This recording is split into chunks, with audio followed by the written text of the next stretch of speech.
ఓం నమో వెంకటేశాయ. వెంకటాది సంస్థానం బ్రహ్మాండే నాస్తికించిన వెంకటేశ సమోదేవో నా భూతో నా భవిష్యతి. సూపర్. అది ఎందుకు చెప్పారు సార్ ఇప్పుడు? వెంకటాది సంస్థానం బ్రహ్మాండే నాస్తికించిన వెంకటేశ సమోదేవో నా భూతో నా భవిష్యతి అంటే కలియుగ దైవమైనటువంటి ప్రోటోకాల్ దైవమైనటువంటి వెంకటేశ్వర స్వామి వారు లాంటి భగవంతుడు, దేవుడు ఇక రాడు, రాలేడు, రాబోడు. అలాగే ప్రపంచం మొత్తంలో తిరుమల లాంటి ప్రదేశము ఎక్కడా ఉండదు, అక్కడ ఉన్నంత మనశ్శాంతి ప్రపంచంలో ఎక్కడా ఉండదు అని దాని సారాంశం.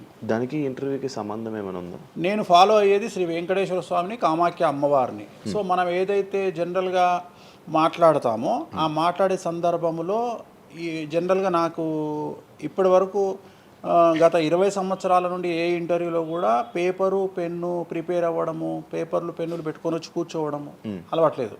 సో నేను కూర్చొని మాట్లాడింది అంతా కూడా ఆ స్వామి అమ్మవారు మాత్రమే పలికిస్తారు. సో నేను మాట్లాడే ప్రతి మాట నాకు సంబంధం లేదు. ఎందుకంటే మీరు అబ్జర్వ్ చేసిరు, నా దగ్గర ఏ పెన్ను లేదు, పేపర్ లేదు. మీరు ఏం అడుగుతారో నాకు తెలియదు. నేను మీతో ఈ ప్రశ్నలు అడగాలని నేను ఇంతవరకు చెప్పలేదు. సో మీరు ఏం అడుగుతారో మీ ఐక్యూ లెవెల్ని బట్టి ఉంటుంది. సో నాకు ఆన్సర్ చేసేది స్వామి అమ్మవార్లు ఆన్సర్ చేస్తారు. సో అది చెప్పి ఇంటర్వ్యూలో కూర్చోవడం నాకు అలవాటు. సో ఏదైనా మీరే పలికిస్తారు అనేటువంటి బ్లైండ్ నమ్మకంతో, గుడ్డి నమ్మకంతో ఆ స్వామిని అమ్మవారిని నమ్ముకొని కూర్చుంటాను ఇంటర్వ్యూలో. సో నాకు అలవాటు ఏంటంటే కలియుగ దైవం, ప్రోటోకాల్ దైవం మనం చూస్తుంటాం. మాకు రాముడు ఇష్టము, మాకు శివుడు ఇష్టము. వెంకటేశ్వర స్వామి వద్ద మాత్రమే డబ్బు ఉంటుంది, వేరే వాళ్ళ దగ్గర డబ్బులు ఉండవు. ఉదాహరణ, రాముడు ఉన్నాడు, సంవత్సరం నాడు ఒకటే రోజు ఆయన దగ్గరికి పోతాం మనం, అది శ్రీరామనవమి. శివుడు ఉన్నాడు, శివరాత్రి నాడు తప్ప ఎప్పుడూ పోము, కానీ ప్రతిరోజు వెళ్ళేది వెంకటేశ్వర స్వామి వారి దగ్గర. వెంకటేశ్వర స్వామి భోగమైనటువంటి అనుభవిస్తూ ఉంటాడు. ఆయనకు భోగ శ్రీనివాసులు అని వెంకటేశ్వర స్వామి వారు, మనం తిరుపతికి వెళ్తే తిరుపతిలో వెంకటేశ్వర స్వామి వారి దగ్గర చిన్న విగ్రహం ఉంటుంది కింద, దాన్ని భోగ వెంకటేశ్వర స్వామి అంటారు. అంటే ఆయనకున్నంత అనుభవించేదంతా ఆయన్ని అక్కడనే ఆ వెంకటేశ్వర స్వామి వారే అనుభవిస్తారు. సో అందుకని ఆయనకు అంత లగ్జరీ లైఫ్ ఉంటుంది. సో లక్ష్మి కూడా వెంకటేశ్వర స్వామి వారి దగ్గరనే ఉంటుంది. అంటే మన కలియుగంలో ప్రోటోకాల్ దైవం అంటే వెంకటేశ్వర స్వామి. డబ్బును ఎంజాయ్ చేయాలి, డబ్బు రావాలి, లగ్జరీస్ అంటే వెంకటేశ్వర స్వామి. అందుకనే వెంకటేశ్వర స్వామి వారి మాట తీసుకొని మాత్రమే నేను ఇంటర్వ్యూని స్టార్ట్ చేస్తాను. మీకు డబ్బు రావాలి? ఎవరికి? మీకు. నాకు డబ్బు వచ్చింది ఆల్రెడీ, ఎనఫ్.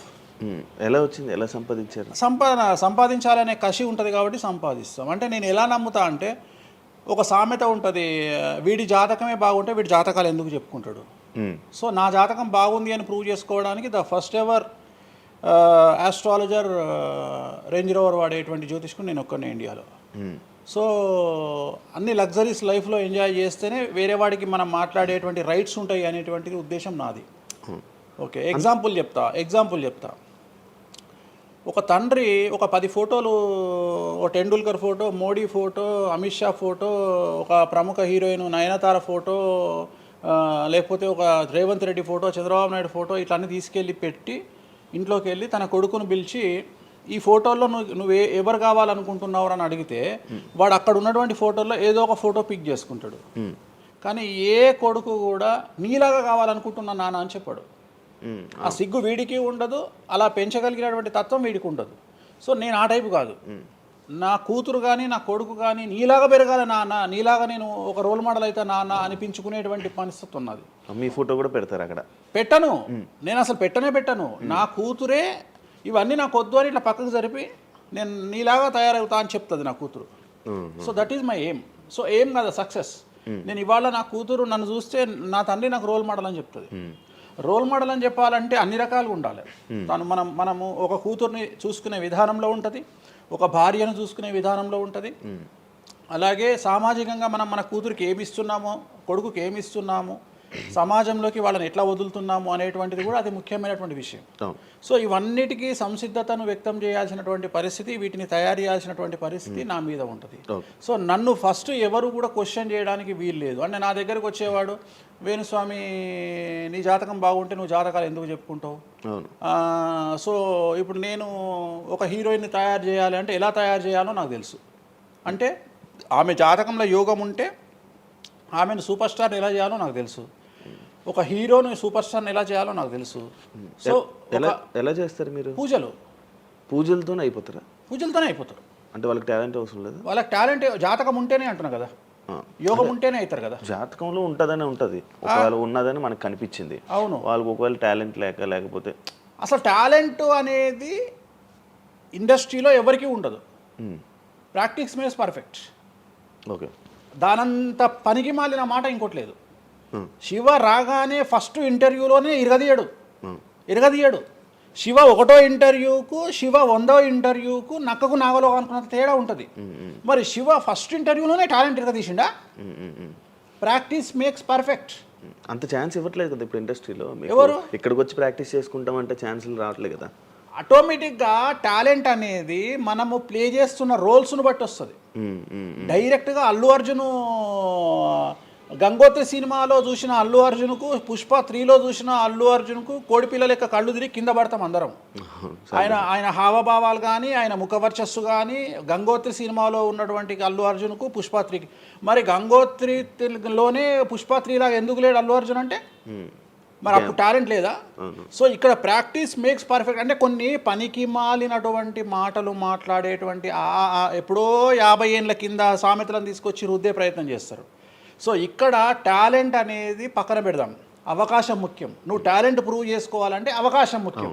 శివ అనేవాడు యాంకరింగ్లో తోపు తురుము అని ప్రూవ్ చేసుకోవాలంటే అవకాశం ముఖ్యం. అవకాశం లేకపోతే శివలో టాలెంట్ ఉండదు, ఆ టాలెంట్ డెవలప్మెంట్ ఉండదు. సో ఇక్కడ ఏంది అంటే అవకాశాలు రావడం కోసం మనం ప్రయత్నం చేస్తాం. ఒక సీఎం సీట్ ఎక్కడం కోసం సీఎం ఏం చేస్తాడు అని తెలవాలి అంటే సీట్ ఎక్కాలి. సీట్ ఎక్కిన తర్వాత సీఎంగా ఈయన పనికొస్తాడా రాడని డిసైడ్ అవుతుంది. అట్లనే ఒక అమ్మాయి హీరోయిన్ అయిన తర్వాత ఈ అమ్మాయికి అంత సీన్ ఉందా లేదా అనే విషయం తెలుస్తుంది. సో మనం కనుక నయనతారని తీసుకున్నా, సమంతని తీసుకున్నా, ఏ హీరోయిన్ తీసుకున్నా, ఏ హీరోని తీసుకున్నా, వాళ్ళ ఫస్ట్ సినిమాకు, వాళ్ళ 3వ సినిమాకు, వాళ్ళ 30వ సినిమాకు ఎక్స్ట్రీమ్ చేంజెస్ ఉంటాయి. సో ఇవన్నీ ఎట్లా వస్తున్నాయి అంటే ఫస్ట్ సినిమాకి టాలెంట్ లేదు, వాళ్ళు సానబట్టబడతారు. వాళ్ళకు వచ్చేటువంటి క్యారెక్టర్ల ద్వారా వాళ్ళు ఆ లెవెల్కి వస్తారు. అట్లనే ఒక గ్రామస్థాయి సర్పంచ్ నుండి స్టార్ట్ అయినటువంటి వ్యక్తి వాళ్ళ రాష్ట్రానికి, తెలంగాణకు ముఖ్యమంత్రి అయిన రేవంత్ రెడ్డి అంటే ఆయన ప్లానింగు, ఆయన ఎట్లా చేయాలి, ఎట్లా సీఎం కావాలి అనే ఆలోచనల ద్వారా ఇక్కడికి వచ్చిండు. తెలంగాణలో కాంగ్రెస్లో ఎంతోమంది తోపులు తురుములు ఉండగా రేవంత్ రెడ్డి ఎందుకు సీఎం అయ్యిండు అంటే రేవంత్ రెడ్డి టార్గెట్ సీఎం పదవి. మధ్యలో ఉండేవాళ్ళు వేరే వాళ్ళందరూ టార్గెట్ సీఎం పదవి కాదు. కానీ రేవంత్ రెడ్డి మాత్రమే అన్ని కష్టాలు పడ్డాడు, రేవంత్ రెడ్డి మాత్రమే సీఎం టార్గెట్ చేసుకొని వాళ్ళ పదవి వచ్చింది. సో ఇది ప్రాక్టీస్ మేక్స్ పర్ఫెక్ట్. సో మనం ఎంత ప్రాక్టీస్ చేస్తే అంత పర్ఫెక్ట్ అవుతాం. అంతేగాని టాలెంట్ చూపించుకోవాలి అంటే అవకాశం రావాలి, అవకాశం వచ్చిన దాన్ని వాడుకోవాలి. అన్నిటికంటే ధైర్యం కావాలి. There is no development in comfortable zone. కలియుగంలో కంఫర్టబుల్ జోన్లో ఎప్పుడూ డెవలప్మెంట్ ఉండదు. తెలంగాణ రాష్ట్రంలో కాంగ్రెస్ పార్టీలో మనం గనక కాంగ్రెస్ పార్టీలో ఉన్నటువంటి వ్యక్తులను తీసుకుంటే ఒక రేవంత్ రెడ్డి మినహా ఎవరు కూడా జైలుకి వెళ్ళలేదు. రేవంత్ రెడ్డి జైలుకు వెళ్ళడానికి కూడా సంసిద్ధత వ్యక్తం చేసినాడు, అలాంటి ఫైటింగ్ చేసినాడు. అంటే కంఫర్టబుల్ జోన్ దాటి రిస్క్ జోన్లో ఫైట్ చేయడం వల్ల ఇవాళ సీఎం అయినాడు. మిగతా వాళ్ళందరూ ఎక్కడనో దగ్గర భయపడ్డమో, బాధపడ్డమో, వెనకడుగేయడం వల్లనో వాళ్ళు అక్కడనే ఉండిపోయారు. ఈయన మాత్రమే జైలుకు వెళ్ళి మరీ ఫైట్ చేసి వాళ్ళ సీఎం అయ్యాడు. అంటే ఎవరైతే కష్టపడతారో వాళ్ళకు ఫలితం దక్కుతుంది, ఎవరైతే కంఫర్టబుల్ జోన్లో ఉంటారో వాళ్ళు కంఫర్ట్ లెవెల్ అట్లనే ఉంటుంది. సో సమాజంలో మనం బయటికి వచ్చి ఫైట్ చేసి అన్నిటినీ ఎదుర్కొని 10 మందితో దొబ్బులు తిని సోషల్ మీడియాలో దొబ్బించుకొని కింద కామెంట్లు పెట్టించుకొని బండనాయదవా దొంగనాయదవా అని కామెంట్లు పెట్టించుకొని సో ఇవన్నీ ఓవర్కమ్ అయ్యి సమాజాన్ని అర్థం చేసుకొని వీళ్ళంతా పనికి మాలిన విధవలు కామెంట్ల రూపంలోనే ఉంటారు అని మనం ఫైట్ చేస్తూ ముందుకు వెళ్తేనే మనకు లైఫ్ దొరుకుతుంది. ఇప్పుడు రేవంత్ రెడ్డి గారి గురించి మాట్లాడారు కాబట్టి ప్రజెంట్ జనాల్లోని నెగిటివిటీ నేను ప్రిడిక్షన్స్ని కానీ వేరే వాటిని చెప్పట్లా. నేను ఒక మంచి విషయాన్ని తీసుకొని మాత్రమే చెప్తా ఉన్నాను. నేను మంచి విషయాన్ని మాత్రమే తీసుకొని చెప్పాను. వేణుస్వామి గారు ఎప్పుడు అంటే లైక్ ఇందాక మాట్లాడుతున్నట్టే హీరోయిన్లు మనం టాలెంట్ ఉన్న వాళ్ళు చేస్తాం. ఎక్కువ వేణుస్వామి దగ్గర చేసుకున్న యాక్ట్రెస్ అమ్మాయిలే ఎందుకు వచ్చి చేయించుకుంటుంటారు పూజలు వేణుస్వామి గారి దగ్గర? ఒక రాజు కావాలంటే రాజ్యం కావాలి, ఒక రాణి కావాలంటే రాజుంటే సరిపోతుంది. అర్థం కాలేదా? ఒక వ్యక్తి రాజు కావాలంటే రాజ్యాన్ని సంపాదించాలి. రాజ్యాన్ని సంపాదించాలంటే సగం జీవితం సంక నాకిపోతుంది ఒక వ్యక్తికి. అంటే శివ అనే వ్యక్తి ఒక 100 కోట్ల రూపాయలు సంపాదించాలంటే సగం జీవితం సంక నాకిపోతుంది. అవును, రైట్. కానీ శివను పెళ్లి చేసుకోవడానికి ఒక అమ్మాయికి మ్యాక్సిమం 10 minutes చాలు. ఎస్, అంటే శివ నచ్చితే చాలు. శివకు అమ్మాయి నచ్చితే చాలు, పని అయిపోయింది. అంటే 10 నిమిషాల్లో ఆ అమ్మాయి 100 కోట్ల వారసురాలు అయిపోయింది. అలాగే 100 కోట్ల అధిపతి కూడా తనకు దక్కిండు. సో అమ్మాయిల డెవలప్మెంట్ అనేది ఎక్స్ట్రీమ్గా ఉంటుంది. ఉదాహరణ, ఒక ఇంటర్వ్యూకు 10 మంది అమ్మాయిలు 3 అబ్బాయిలు వస్తే ఈ 10 మంది అమ్మాయిల ఇంటర్వ్యూలు అయిపోయినాక వీళ్ళు సెలెక్ట్ కాకపోతే వాడి అదృష్టం మహాసుడిగా ఉంటే వాడు వస్తాడు సీన్లోకి. అంతే తప్ప 99% వీడు ఇక్కడనే కథం అయిపోతారు అమ్మాయిల దగ్గరనే. వాడికి అంత అవకాశం ఉండదు. సో కలియుగం అనేది 2002 తర్వాత షిఫ్ట్ అయింది. ఒకప్పుడు ఆడవాళ్ళకి అవకాశాలు తక్కువ, మగవాళ్ళకి ఎక్కువ. ఇప్పుడు టోటల్ రివర్స్ అయింది. ఏంటంటే 95% అవకాశాలు అమ్మాయిలకే ఉంటాయి, ఒక 5% మాత్రమే అబ్బాయిలకు ఉంటాయి. అందుకే అబ్బాయిలు అందరూ ఇప్పుడు అమ్మాయిలా మారిపోతున్నారు అంటారా? బెస్ట్ కదా. ఇప్పుడు మొత్తం జెండర్ అంతా మారిపోయింది. కారణం ఏంటంటే అమ్మాయిలకు ఉండేటువంటి వెసులుబాటు అబ్బాయిలకు ఉండదు. నేను అదే చెప్తున్నా. ఇప్పుడు మగవాడు కష్టపడి పైకి రావడానికి చాలా టైం తీసుకుంటుంది, ఆడవాళ్ళు పైకి రావడానికి చాలా ఈజీగా పైకి వస్తారు. నేను అనేది ఏంటంటే వాళ్ళ కష్టంతో పాటు వాళ్ళ గ్లామర్ వాళ్ళకు తోడవుతుంది. అవును. ఇప్పుడు మీరు ఏ పాయింట్ చెప్పారో అర్థమైంది. ఇప్పుడు అమ్మాయిలకి ఎలాగో అవకాశాలు ఉన్నాయి కదా, మరి ఆల్రెడీ వాళ్ళకి ఎలాగో అవకాశాలు వస్తాయి కాబట్టి మరి మీరు వాళ్ళని ఎందుకు అమ్మాయిలనే చూడడం? అంటే రాని వాళ్ళకు నేను చూస్తున్నా. ఇప్పుడు వచ్చిన వాళ్ళు నా దగ్గరికి రారు కదా. ఓకే. ఇప్పుడు కరోనా వస్తేనే హాస్పిటల్కి పోతాడు, కానీ కరోనా రాకముందే పండుకోడు కదా హాస్పిటల్లో. సో అట్లనే వేణుస్వామితో పని ఉంటేనే వస్తారు. రెండవది, అమ్మాయిలకు ఉండే వెసులుబాటు ఏంటంటే అబ్బాయిలు కూడా చేసుకుంటారు నా దగ్గర, కానీ అబ్బాయిల డెవలప్మెంట్ అనేది చాలా తక్కువగా ఉంటుంది. ఉదాహరణ, నా దగ్గరికి వచ్చే అమ్మాయిలు ఓన్లీ సినిమా కోసం రారు. చాలామందికి తెలియదు ఈ విషయం. అంటే చాలామంది ఏమనుకుంటారంటే వేణుస్వామి దగ్గరికి వచ్చే అమ్మాయిలు సినిమా కోసమే వస్తారు, రారు. నా దగ్గరికి వచ్చే అమ్మాయిలు ఒక రాజకీయ నాయకురాలిగా, వక్తగా కావాలని వస్తారు. సో పొలిటీషియన్ కావాలని వస్తారు. అన్నిటికంటే ఎంటర్ప్రెన్యూర్ కావాలని వస్తారు. ఒక బోటికో లేకపోతే ఒక గోల్డ్ షాపో ఏదో పెట్టుకొని బిజినెస్ కోసం వస్తారు. సో నా దగ్గరకు వచ్చేటువంటి వాళ్ళల్లో 10 మందిలో 1-2 సినిమా ఇండస్ట్రీకి సంబంధించిన వాళ్ళు వస్తారు. 8 మంది వేరే వేరే వేరే వేరే వ్యాపారాలకు సంబంధించి చాలా ఉన్నాయి. ఇప్పుడు లైసెన్సింగ్ చేసేవాళ్ళు ఉన్నారు, చాలామంది తెలియదు. ఇప్పుడు ఢిల్లీలో లైసెన్సింగ్ చేసేవాళ్ళు 100 మంది అమ్మాయిలు ఉన్నారు నాకు తెలిసిన వాళ్ళు. అంటే పెద్ద పెద్ద కాంట్రాక్ట్లు ఇప్పించేవాళ్ళు, పెద్ద వాళ్ళు. సో అలాంటి వాళ్ళు నా దగ్గరికి ఎక్కువగా వస్తారు. అంటే నా దగ్గరికి వచ్చేవాళ్ళు ఈ ఉద్యోగాలు చేసుకునే వాళ్ళు, ఇలాంటి వాళ్ళు రారు. నేనేమంటానంటే job is a biggest scam in the world. ప్రపంచంలో ఉద్యోగం అనేది అతిపెద్ద స్కామ్. సో దాన్ని ఇప్పుడు ఒక కోతి ఉంది, ఆ కోతికి మీరు డజన్ అట్టిపళ్ళు ఇవ్వండి, ఒక 2000 రూపాయలు ఇవ్వండి, అది డజన్ అట్టిపళ్ళే తీసుకుంటుంది. కానీ ఈ 2000 రూపాయలతోటి నేను ఒక 10 గెలలు కొనుక్కుంటాననే నాలెడ్జ్ దానికి లేదు. అంటే ఒక రకంగా జాబ్ అనేది ఇచ్చి ఆ వ్యక్తిని మనం మోసం చేయడం. సో జాబ్కి అలవాటు అయిపోయిన వాడు కంఫర్టబుల్ జోన్లోకి వెళ్ళిపోతాడు. సో నేనేం చెప్తా అంటే ఆ జాబు నుండి మనమే 100 జాబులు ఇచ్చే స్థాయికి ఎదగాలి అనే కసి ఉండి అక్కడికి వెళ్ళాలి. ఆ కసి ఉంటేనే పని లేదు. కలియుగంలో కష్టపడి అనే మాట మాట్లాడితే దానంత దరిద్రం ఇంకోటి లేదు. ప్రపంచంలో అతి పెద్దగా ఎక్కువగా కష్టపడేది గాడిది. అది ఈ పాటికి ఎక్కడో ఉండాలి, అది లేదు. రైట్. సో మనం కష్టపడడం కాదు, బ్రెయిన్తో పని చేయాలి. కష్టంతో పాటు బుర్ర ఉండాలి.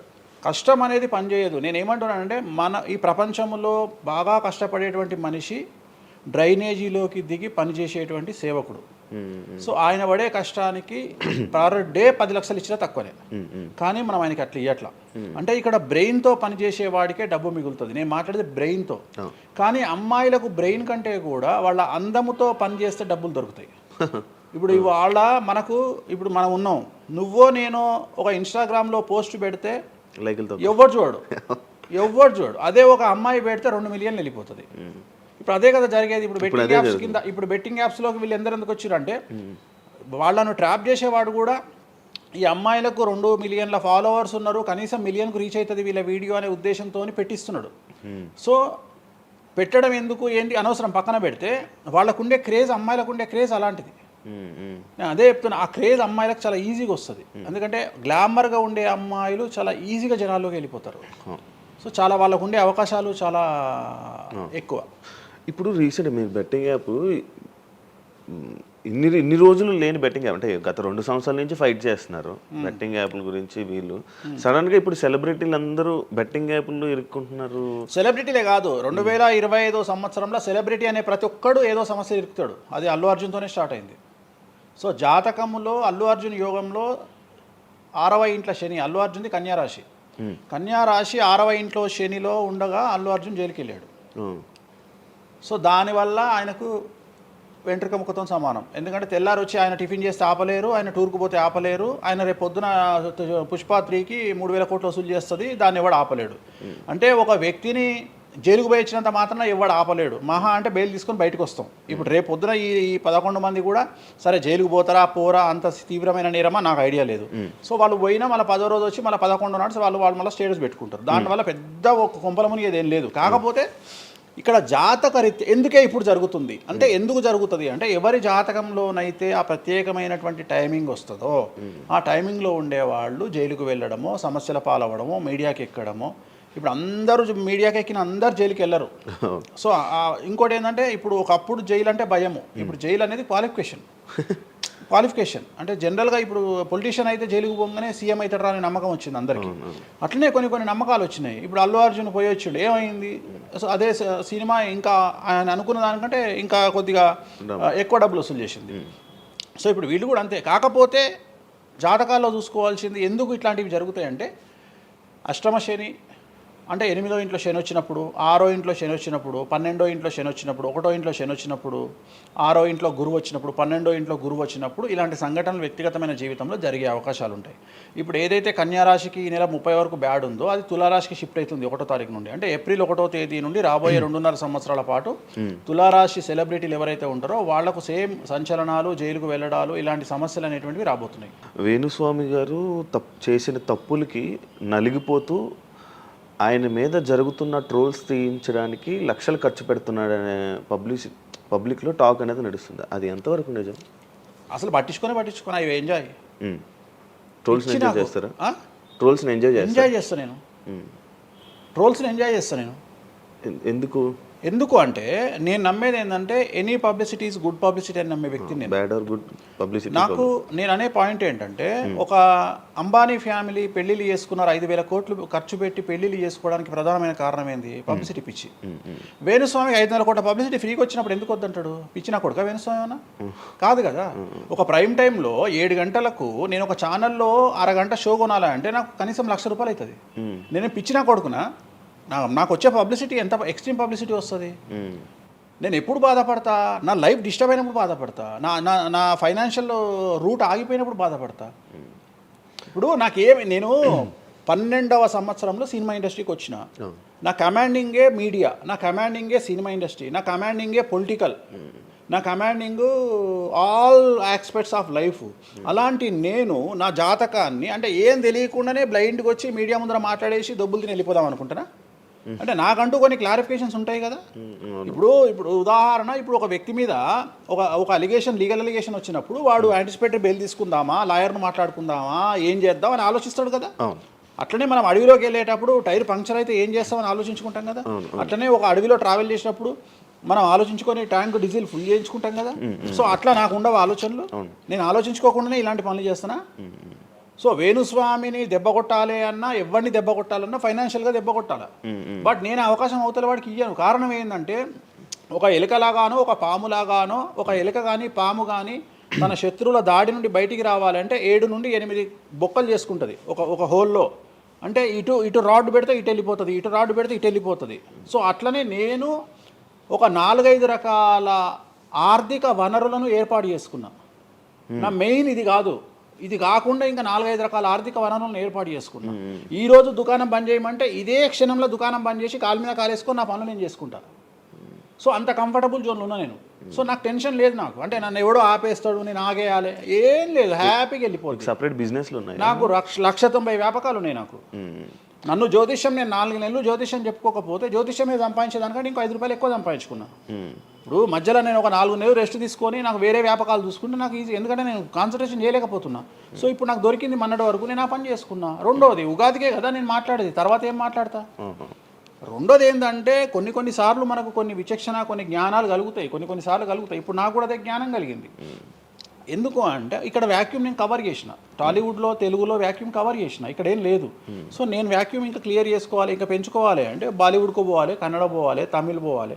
సో అటువైపు నేను కాన్సన్ట్రేషన్ చేస్తున్నా ఎక్కువగా. అందుకని నేను ఇక్కడ సెలబ్రిటీల గురించి చెప్పడం ఆపేసిన, తెలుగు సెలబ్రిటీల గురించి చెప్పడం లేదు. ఇప్పుడు మీరు పాన్ ఇండియా ఆస్ట్రాలజీ 100% తప్పేముంది? అదే విన్నాను రీసెంట్. తప్పేముంది? యుఎస్, దుబాయ్ అవన్నీ వెళ్తున్నారంట. అంటే దాని అర్థం క్లయింటేల్ ఉందనే కదా.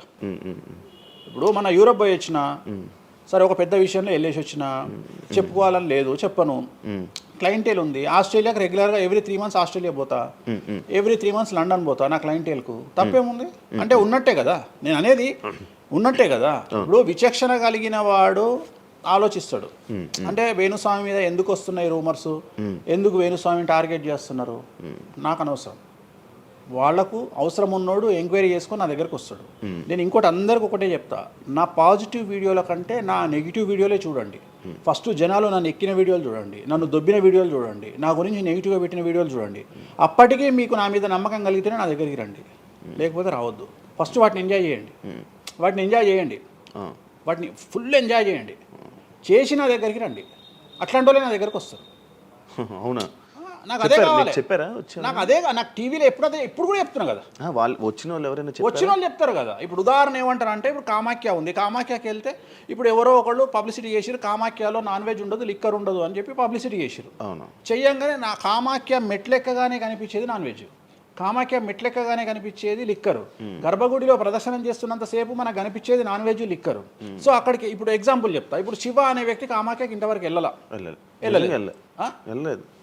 సో ఇప్పుడు ఏమనుకుంటాడంటే వేణుస్వామి గురించి చెప్పిన ప్రచారాన్ని శివ నమ్ముతాడు.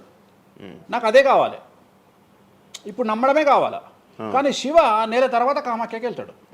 వెళ్ళిన తర్వాత ఎక్కడ చూసినా అడుగున నాన్ వెజ్, లిక్కర్ కనిపిస్తుంది శివకు. శివకు లాస్ట్కు ప్రసాదం కూడా నాన్ వెజ్ ఇస్తారు, ప్రసాదం కూడా లిక్కరే ఇస్తారు. అంటే తాగున ఆయన అని చెప్పి చేతిలో పోస్తారు. అంటే తీర్థంలో లిక్కర్ పోసి మీకు తీర్థం ఇస్తారు, మీరు తీర్థం తాగుతారు, లిక్కర్ పోసిరు. అప్పుడు ఒకసారి మీకు గుర్తొచ్చేది ఎవరు? వేణుస్వామి. ఓహో, వేణుస్వామి చెప్పింది 100% నిజము. అంటే మనం మూర్ఖులము, ఇన్ని రోజులు నమ్మింది, మనం తప్పు చేసినాం వేణుస్వామి విషయంలో. అక్కడికి వెళ్ళే వాళ్ళు క్షుద్ర పూజలు వాళ్ళు వెళ్తుంటారు. అసలు క్షుద్రం అంటే ఏంది? క్షుద్ర పూజలు శ్మశానంలో చేస్తారు. ఇవి వామాచార పూజలు. మందులలో, అలోపతి మందుల్లో రెగ్యులర్ మందులు స్టిరాయిడ్స్ లాగా స్టిరాయిడ్స్ అనేవి ఇవి. సో నాలెడ్జ్ లేకపోతే నిమ్మకాయలు పెట్టిన ప్రతి చోట క్షుద్ర పూజ అంటే శ్రీకాళహస్తిలో నిమ్మకాయలతోనే పూజ చేస్తారు. క్షుద్ర పూజ నాది అంటే వేణుస్వామి పూజలు చేయడం క్షుద్ర పూజలు, వామాచార పూజలు. నేను అనేది ఏంటంటే, నేను అది ఇప్పుడు ఇందాక అదే చెప్పిన, అనేవాడు ఫిల్టర్ లేకుండా ఎన్నన్నా అనుకోని, ఒకవేళ అట్లా అనుకుంటే వేణుస్వామి క్షుద్ర పూజలు చేస్తే సోషల్ మీడియాలో ఎందుకు పెట్టుకుంటాడు? నా లైఫ్లో నేను చెప్పేది ఒకటే, నేను ఆస్ట్రాలజీలో కానీ బ్రాహ్మణ్ కమ్యూనిటీలో కానీ నేను సన్నీ లియోను. నేను నా బట్టలు నేనే ఇప్పుకుంటా, నేను ఎవ్వరిని ఇప్పనియా, నా బట్టలు నేనే ఇప్పుకుంటా. నేను దొంగతనంగా ఇవాళ వరకు పూజ చేసినా, దొంగతనంగా చెయ్యలేదు. పైన పూజ అవుతుంది, మీరు కెమెరా తీసుకొని పోయి పెట్టుకోండి. నాన్ వెజ్ పెట్టిర్రు, లిక్కర్ పెట్టిర్రు, పైన పూజ అవుతుంది. సో మీ ఇష్టం వచ్చినవి తీసుకోండి. నేను శాస్త్రానికి విరుద్ధంగా చేస్తే అమ్మవారు నన్ను సర్వనాశనం చేస్తుంది. నాకెవడన్నా అడ్డొచ్చి అనవసరంగా అమ్మవారిని బద్నాం చేస్తే వాడు సర్వనాశనం అవుతాడు. Simple logic. ఇంట్లో పెద్ద ఏం లేదు, ఇంట్లో నేను పెద్ద గొప్పగా చెప్పుకునేదే లేదు. వామాచారాన్ని క్షుద్ర పూజలుగా భావించి మాట్లాడుకుంటే మీ కర్మ. ఇంకోటి, నేను ఎందుకు లైవ్లో పెడతా పూజలన్నీ, ఎందుకు పెడుతున్నా అంటే నేను చేసేటి సక్రమమైనటువంటివి కాబట్టే పెడుతున్నా. ఇంకోటి, ఎక్స్ప్లోర్ చేసేవాడికి తెలుస్తాయి ఇవన్నీ. కామాఖ్య పోవాలంటే పోయేటప్పుడు 15,000, వచ్చేటప్పుడు 15,000, 30,000 రూపాయల ఫ్లైట్ టికెట్ ఎక్కి పోవాలి. ఒకప్పుడు 4,000 రూపాయల ఫ్లైట్ టికెట్ ఉంది వేణుస్వామి ప్రచారం చేయక ముందుకు. వారానికి ఒక్క ఫ్లైట్ ఉండే గౌహతికి.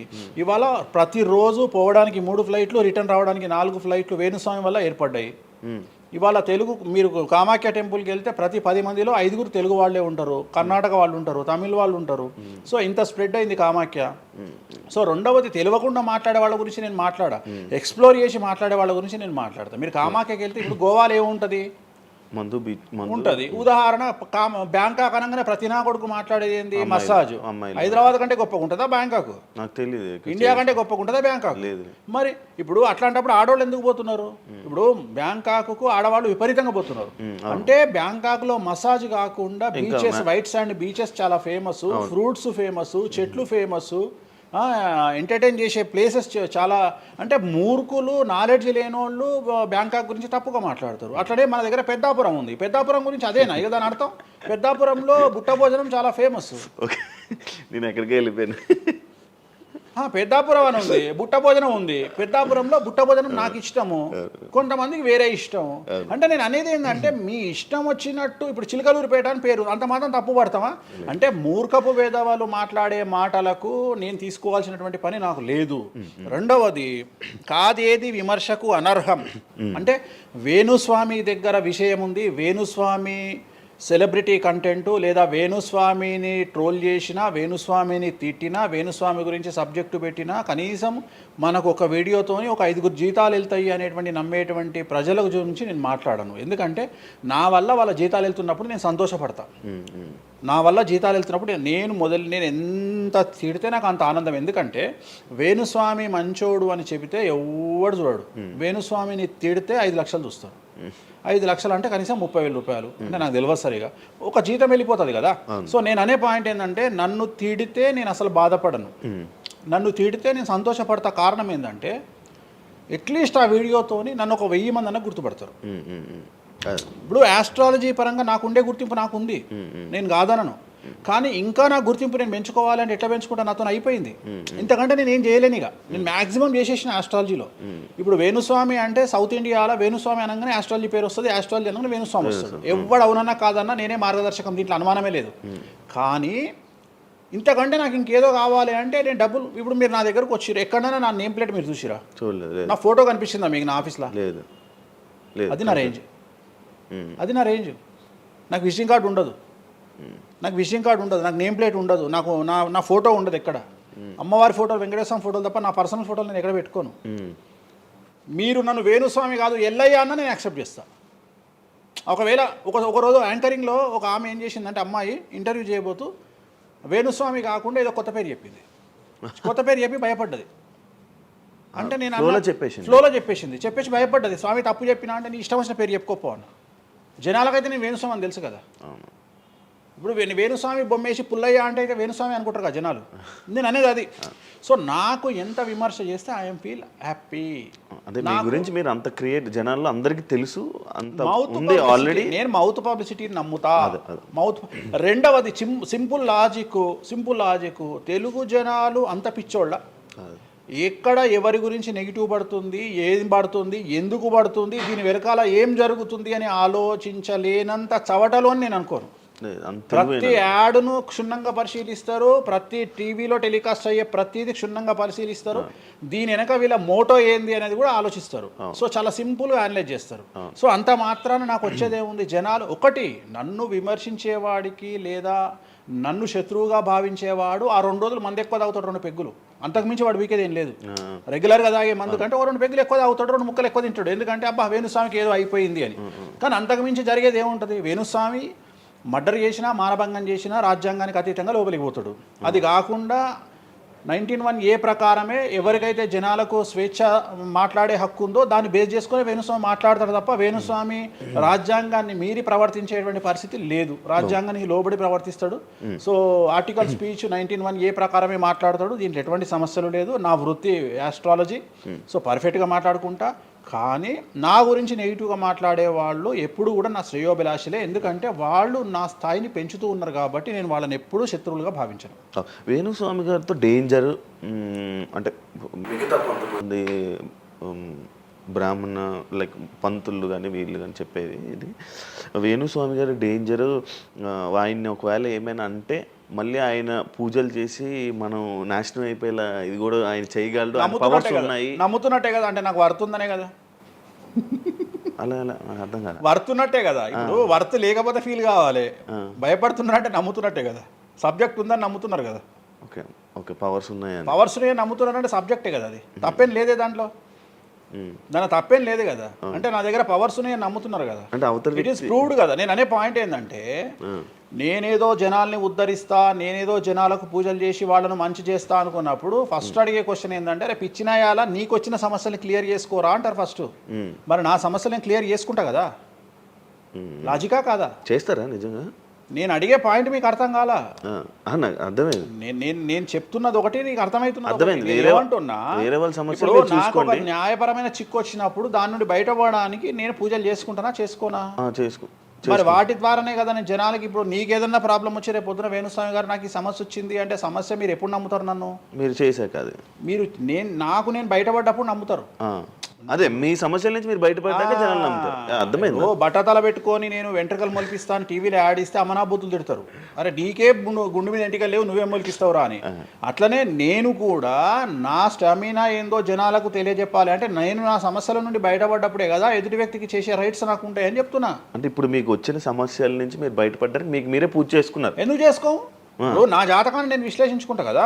నాకు వచ్చే సమస్య నేను అనుకోను, బట్ నేను సమస్యలు వస్తే వాటిని క్లియర్ చేసుకోవడానికి నాకుండే రెమెడీస్ నాకు ఉంటాయి కదా. మీరు చేశారు ఆ పూజల్లో ఎవరైనా నష్టపోయారా? ఎవరినైనా ఎవరిని నేను అనేది ఏంటంటే మనం బాగుండాలని కోరుకుంటాం.